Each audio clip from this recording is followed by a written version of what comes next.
Hey everyone, welcome back to the channel. Today, let's talk about something that each one of us try to avoid, debt. But we're not talking about just your credit card bill. No, we're going to dive into the big leagues. The US national debt. As of April 2024, the US national debt is more than $34 trillion. That according to the US government data from the Treasury Department. And that number keeps climbing. And if it is left unchecked, it's projected that this number is going to go up to $141 trillion by 2051. Is this something that you should worry about? Or is this best left to the Fed and the politicians to manage? Spoiler alert, they haven't been doing a good job of managing it. In this video, we'll discuss 7 reasons why every US citizen should be worried about the rising debt levels. And if you watch the full video, I'm also going to discuss how you can do some hedging to protect your retirement and savings from this rising debt. So imagine that you have a credit card whose limit is constantly increasing and you're running up higher balances but never managing to pay it down. That's the situation with the national debt. The Congressional Budget Office predicts that the interest payment alone on this debt would be the biggest expense of the government by 2050. Ouch. That's like everyone in the US owing over $100,000. Even if we are leaving it for the future generation, that's quite an inheritance. It's so big that if you take our debt in $1 bills and stack them one on top of another, it'll cover the distance to the moon and back 4 times. I know this courtesy of this very important discussion on Reddit. See, currently we spend more than $800 billion a year on interest alone on this US debt. Now, more money we pay as interest on the debt, the less we have for things like infrastructure repairs, education, or even that adorable baby panda can at the National Zoo. Every dollar spent towards debt is a dollar not spent somewhere else. Here are the 2 areas which are most vulnerable if government runs out of money because of interest payment on debt. First is the social safety net, which are very important. Programs like Social Security and Medicare. Second is investing in innovation that can get impacted.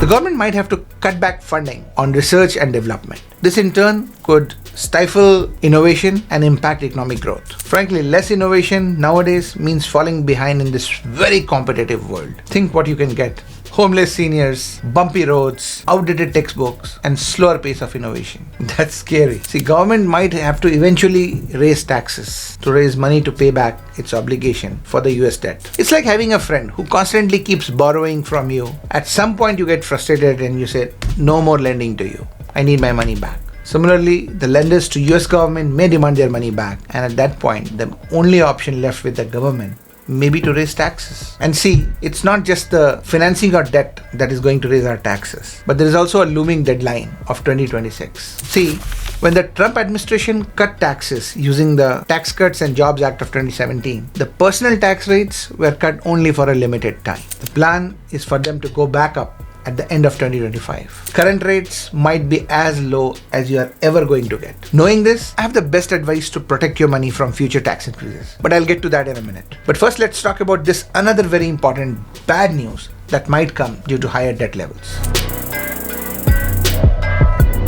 See, some experts worry that massive debt levels are eventually going to slow down our economy. It's like running a marathon with a bag full of bricks. You can still run, but it's not idle and you're likely to get slowed down eventually. Some other economics, in fact, have greater worry. They feel like with these higher debt levels, our economy may just go off the cliff. A very sudden economic downturn. And then what could the government do? Remember 2008? A very big part of government response to the 2008 crisis was deficit spending. It borrowed a lot of money and spent to stimulate the economy. But with the debt level being already too high, what happens if another crisis hits? Our government's ability to act could be seriously hampered. It's like having maxed out credit cards and you're hit with another car emergency. Not a good situation to be in.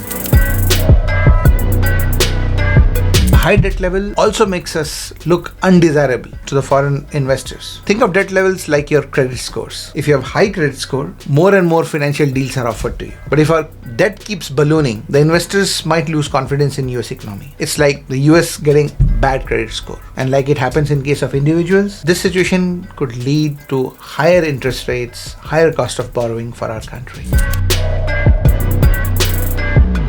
About 66 million Americans get Social Security. In fact, the biggest portion of our government spending, about 1/3, goes just towards paying Medicare and Social Security. Both these Social Security and Medicare are very crucial programs as they support vulnerable portion of our population. But with ever ballooning debt levels, their future is uncertain. The government may be left with no option but to cut these welfare programs to rein in spending and pay down the debt. But that would put these 66 million Americans, plus those that are planning on leveraging Social Security in recent future, in grave economic danger. Imagine getting ready to jump from a plane and suddenly discovering holes in your parachute. If you're interested in deep dive on the topic of Social Security, check out this other video that I made.